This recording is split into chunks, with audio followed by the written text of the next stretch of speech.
Declan Rice ugu guuleystay abaalmarinta xidig ugu fiican bisha ee Arsenal. Dani Carvajal oo magacaabay saddex ciyaartooy ee ugu jeclaa qolka labiska Real Madrid. Bernardo Silva iyo Dani Olmo oo heshiisyadooda lagu daray qodob caawinaya naadiga Barcelona. Liverpool oo loo sheegay mushaarka Xavi Alonso ay u arkaan bedelka Jurgen Klopp iyo Manchester United oo dib u raadinaysa bedelka Andre Onana. Dhammaan warbixinadan ayaa kugu soo gudbin doona muuqaalkan balse marka hore waxaa kaa codsanaya haddii aad igala socdo page-ka kusoo biro follow dhaho sidoo kale ii samee shuruud walba oo aan ku saaxiibi karno sida like iyo share si muuqaalka uu gaaro meel fog. Hagaag kooxda Arsenal ayaa ku dhawaaqday in Declan Rice ugu guuleystay abaalmarinta ciyaartooygii ugu fiicnaa bishii Agoosto. Xidiga ayaa ku guuleystay codkii ugu badnaa ee kooxda Arsenal kadib qaab ciyaareed cajiib ah uu soo bandhigay bishii ugu horeysay ee ciyaareedka cusub. Rice ayaa soo bandhigtay qaab ciyaareed cajiib ah kooxda Canaries kulammadii ugu dambeeyay ee horyaalka ee Arsenal marka laga soo tago bandhigii wacnaa ee uu ka sameeyay kulankii Community Shield oo ay ka badiyeen Manchester City. Ciyaaryahanka khadka dhexe ayaa sidoo kale wacdaro ka dhigay saddexdii kulan ee ugu horeysay Premier League. Xidigan ayaa kubadda dib ula soo wareegay 17 jeer halka kubadda uu dilay 4 jeer sidoo kalena waxa uu jabiyay weerarka kooxaha kala diray 4 jeer ah. Rice ayaa ku guuleystay 56% codadkii la dhiibtay isaga oo abaalmarinta ku garaacay xidigaha Bukayo Saka iyo William Saliba. Dhanka kale daafaca kooxda kubadda cagta Real Madrid ee Dani Carvajal ayaa doortay saddex ciyaartooy ee ugu jecel yahay inuu la wadaago qolka labiska kuwaas oo dhammaantood ay horey waqti u soo wada qaateen.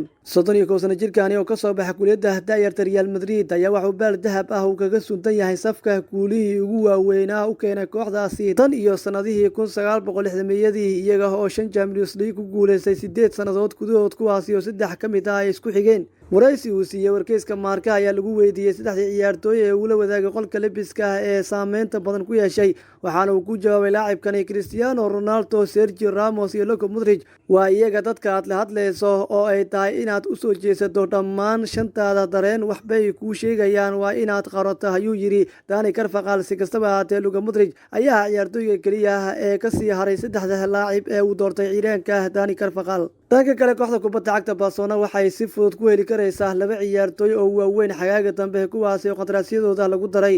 kooxda reer Spain ee dhaqaale xumadu way ku habsatay Bernardo Silva oo Manchester City ah iyo Dani Olmo oo u ciyaaray RB Leipzig oo la xiriirinayo Barcelona ayaa waxaa la sheegay in heshiisyadii cusbaa oo ay u saxiixeen kooxahooda lagu daray in qiimo aad u hooseeya laga iibiyo Barcelona haddii ay soo dalbato.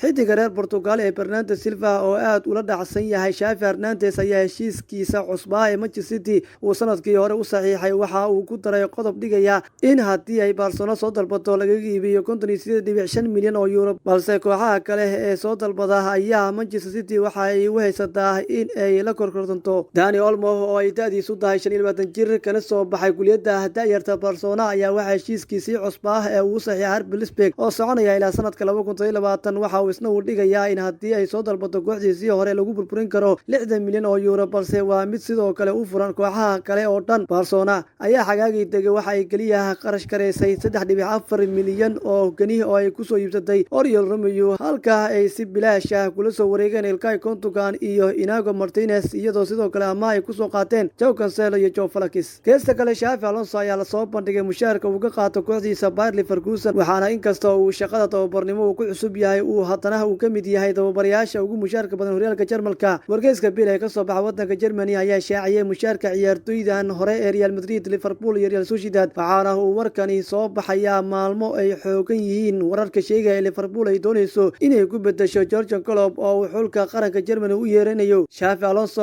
ayaa October 2022 waxa uu heshiis 2 sanadood u saxiixay Bayer Leverkusen yeeshee waxa uu ku sii kordhiyay 2 sanadood oo kale oo si weyn sare loogu qaaday mushaarkiisa kadib markii uu xilciyaareedkiisii koowaad sare u soo qaaday kooxda. sida uu qoray wargeyska Bill, Alonso ayaa waxa uu sanadkii mushaar u qaataa 6 milyan oo euro waxaana uu safka hore kaga jiraa tababarayaasha ugu mushaarka badan horyaalka wadanka Jarmalka. Leverkusen ayaa kalsooni buuxda u muujisay Alonso oo ay u arkaan tababare da'yar ah oo ay falsafadiisu ka caawinayso inay kooxda mar kale u tartanto horyaalka Bundesliga iyo fagarayaasha qaaradda Yurub intaba maadaama xayiraadkii tagay uu iyaga uu qarka u saaray casaanka uu meel dhexa keenay. ugu dambeynna Manchester United ayaa lagu soo waramayaa inaysan la dhacsanayn Andre Onana oo dhawaan kaga soo biiray naadiga Inter Milan. Reed Evans ayaa durbadiiba goolayaha Valencia ee George Mamartashvili u calaameysatay bedelkiisa suurtagalka ah ee suuqa January. Manchester United ayaa Onana kala soo wareegtay Inter Milan waxaana ay ka soo bixiyeen lacag dhan 47 milyan oo euro waxaana uu saxiixay heshiis 5 sanadood ah. si kastaba ahaatee goolayaha reer Cameroon ayaa si xun ku bilowday xirfadiisa ciyaareed waxaana uu kaliya shabaqiisa ilaashada hal kulan waxaana laga dhaliyay 7 gool